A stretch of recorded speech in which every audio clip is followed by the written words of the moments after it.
What's your most frisky college story? Story 1. A girl bet a friend of mine that if he could eat 18 ice cream Snickers bars in 30 minutes, she would give him some pleasure. He finished in 18. She backed out of the deal, so all he won was the admiration of his peers and a massive stomachache. That same friend almost got kicked out of school for crapping on the bra of a girl from our dorm. The details are not terribly important. He had a student affairs trial and had to testify about pooping on the bra in front of all of these university higher-ups and what he learned from it. A lot of the people on our floor went in support to testify, saying essentially that, sure, he shat on that bra, but he's a good guy. I felt terrible because he only took that decisive dump because I told him it would be funny. Story 2. I had a part-time on-campus job as night manager for the college coffee shop, with responsibility for baking all of the cookies for the next day. One night, as I was cleaning the work area after the shop was closed and my coworkers were gone, my very sneaky girlfriend stopped by, closed the door to the work area, and showed me her lack of clothing. We proceeded to have fun on the work table where cookies got made. And later that month, we had fun in the coffee shop itself after hours, while a big college dance party was taking place literally right next door. Said girlfriend is now my wife, just celebrated 25 years. Wow, it sounds like you and your wife had some sweet memories of that coffee shop. Who knew that the secret ingredient to making the perfect cookie was just a little bit of romance? Congratulations on celebrating 25 years of marriage. And I bet every time that you walk past that coffee shop, it brings a whole new meaning to the phrase, love is brewing. Story 3. I went to college in Minneapolis and worked at a convenience store across the street from my apartment. One day, these two Japanese girls brought a bunch of ice cream to my counter and we talked for a bit. I found out that they were visiting from Osaka and disliked the girl they were crashing with because she was boring. So I invited them to go out to see a local band at First Avenue. We ended up having a great time and went back to my place to party more. My friend Mike, who was with us, went home eventually, and the girls jumped on me as soon as I locked the door. We hooked up, and the whole time, I was just in disbelief because for me, having fun with two Japanese girls is a cartoon-level bucket list. I had just thrown out all of my furniture, including a couch and bed, because some a-hole put a great-looking couch riddled with bed bugs by the dumpster with no sign, and I unknowingly brought it to my apartment. We had all crashed in a pile of blankets and sleeping pads after fooling around. I was worried that the next morning I would have to explain to the girls and that they would run away grossed out, but they were totally cool and understanding. They hated the girl they were supposed to be staying with so much that they ended up bringing all of their luggage down to my place to stay with me in my unfurnished apartment. They stayed the rest of their time in Minneapolis with me and cleaned my apartment, bought me booze, and cooked delicious stew for me. I offered to drive them to the airport as it was the least I could do, and on the way to the highway, one of them made me pull over to a furniture store and bought me a damn futon bed. Best thing that happened to me in college. If you're out there, thank you, Minami and now. Story 4. A couple of girls on my floor were going to a dance one night, and I didn't go as I had to work early the next morning. So I helped out with the hair, makeup, and a variety of other things before going back to the room to watch a movie. As I was sitting on my bed watching my film, the door opened, a random guy came in and took off his pants. I was a bit shocked and confused, so I didn't manage to say anything while he was undressing. As soon as his pants were on the ground, I managed to speak up. I told him, wrong room, and he looked around, pulled up his pants, and left. Story 5. I was kind of seeing this girl who lived in my dorm freshman year, but all we did was fool around, and she never wanted to go all the way. It was frustrating because she was really cute, and I was a frisky 18-year-old. One day, we went out and got really drunk and went back to her place. We like to fool around in the shower, so we hit the showers drunk. Now, I'm trying my best to go all the way, but it's not happening. So I throw out a Hail Mary and ask if she would like to go out with me. Well, my drunk self was surprised when she said yes, and then we had fun. And I wake up the next morning hungover and not remembering much when I hear a good morning, boyfriend, and it's her lying next to me. Pretty sure I was still drunk and said, what boyfriend? She stormed out of there in an instant, and that is the shortest relationship I've ever been in. Story 6. Okay, first year in university in the dorms, this girl asked me to buy some tequila for her. Cool. Show up at her place with 7 beers and a bottle of tequila, and some of her friends are there as well. We start doing shots of tequila. Now, I hate tequila, so I basically am pounding my beer to get rid of the taste. We finished the bottle, and I finished all my beers in under 2 hours, and my last memory is the group leaving her dorm. I was informed the next day that we all went back to my dorm. I started making out with the ugly girl in the group, so everyone leaves, and I end up having fun with her. At one point, my friend finds me in the bathroom trying to take a cover off, and I asked him for help. He declines and tells me to get back in there and finish what I'm doing. I do, and then my roommate comes back and just barges in, sees me going to town on his miniature troll, and runs out. I run after him into another dorm room with like 6 people in it. Me standing there naked, except for a willy cover, tells my roommate to come back so that I have an excuse to kick the girl out. He does. I then walk around naked, trying to get people to smell my fingers. Most of those people declined. I'm then caught rubbing my eye with said finger, following being grossed out that I was doing that. Eventually, I put my pants back on and ended the night lying in bed with this super cute blonde, hand-feeding her M&Ms, with the fingers I'd been getting everyone to smell. Well, it seems like you had quite the wild night. It's like they say, tequila makes clothes disappear, but it seems like it also makes inhibitions disappear and maybe even good judgment, I would say. I can only imagine the awkwardness of your roommate walking in on you with a miniature troll. It's a little disturbing. However, it's great to hear that the night ended with you being hand-fed M&Ms by a cute blonde. It's like a sweet and salty combination that only tequila-fueled adventures can provide. Just remember to pace yourself next time, or you might end up smelling like tequila and regret. Story 7. So a guy in my frat had walked onto the football team, but quit or scrubbed out after freshman year. He was still buddies with a bunch of football players, though. Now, the walk-on was friends with this girl from his hometown who was also a student. She was moderately attractive. The freshman 15 had definitely done its work, but she still looked amazing. She was also a big partier and had a reputation of being really easy. Several guys in my frat had slept with her, and people were always making fun of them, because the rumor, joke, or whatever was that she had some diseases. So I always assumed that that was just people giving crap. So I'm down in the college town over the summer, and me, the walk-on, and another frat bro are hanging out one evening at a house that the walk-on was renting with some football buddies. We're drinking and playing cards, having decided that we couldn't go out that evening.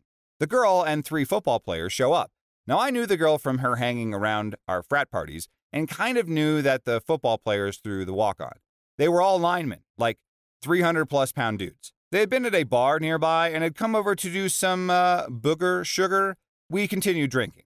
It was the summer and hot, and one of the football players cranks the music, and they proceed to strip down to their underwear and start dancing around. Now, the girl also strips down to almost nothing and is dancing around as well. It wasn't like a strip show or anything, but she was teasing people, rubbing her tatas in people's face, and kind of grinding on some of us that were sitting down. Now, anyways, after a while, one of the football players takes her to a bedroom. We start hearing adult noises and start laughing about it, but then a couple minutes later, the other 2 football players head off to the same room. Me and the second frat guy look at the walk-on, and he just kind of grins and throws up his hands. The rumors were true. So walk-on is like, come on, let's check this out. So we go to the bedroom door. One of the football player guys is lying on the bed with the girl rocking on top of him.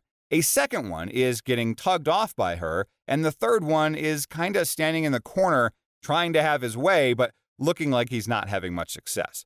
The walk-on proceeds to drop his drawers, and me and the second frat bro decide that we don't need to see the girl get plowed by these 4 fat guys, so proceed to the kitchen to continue drinking. At some point, the guy who was trying to get it up storms out of the room, yelling to high hell, and barges out the back door. Later, a second football guy leaves the room and stumbles to what I assume was his bedroom. Then the girl walks out to the kitchen, butt naked, grabs a bottle of booze, and takes a big pull. Now, the walk-on comes out and said that the third football player passed out, and we drink some shots and whatnot. All the while, the girl is just standing there, butt naked. Eventually, she says to me and the second frat bro something like, "So, do you guys want to turn before I pass out?" Given the likelihood of catching an infection and the lurking discontent of having seen those 4 guys naked, I politely decline, as does the second frat bro too. So the walk-on tells the girl he wants a second round, and they head to his bedroom, while we head home. The end. Story 8. In the mid-90s, I was installing network cards for dorms connected to the brand new 10-100 switch network. Super fast upgrade over the old 10-base-2 network. I worked for a university. Anyway, I walk into a dorm to assist a really lovely, really nice girl, got her connected, got the Novel Client 32 software installed, got her connected to the map devices, and she kept scooting closer and closer, and a few minutes later, her roommate strolls in from the shower, looks at me, and then her, and then drops the bathrobe and starts strolling around with nothing on, with me desperately trying to be professional and not look. Her friend, sitting next to me so close that our legs were touching, just shakes her head and pats me on the knee. I was wearing shorts. And then leaves her hand there. A few minutes later, she stands up, faces me, unbuttons her blouse, and removes the bra, then only buttons one button on that blouse. One button. In that instant, she was so much better than her roommate, which is what I told her. She said that I was sweet, gave me a $50 tip, and then said her boyfriend was going to be there any minute. I was too confused to tell her that I can't take a tip, but when I turned around after exiting her room, she took her blouse completely off, blew me a kiss, and then closed the door. I was very confused and had trouble walking out. It was uncomfortable in my pants, and to be honest, my heart felt like it was going to explode. I only ever saw her once, maybe a couple of months later, but didn't think that she would even recognize me, so I didn't say anything. I was at a local pizza parlor, a couple of places in line behind her. And when it was my turn to order, the girl behind the counter said that my meal was already paid for. So weird. So I guess you could say you really connected with that girl's network, or should I say she connected with yours? But in all seriousness, it sounds like a pretty wild encounter.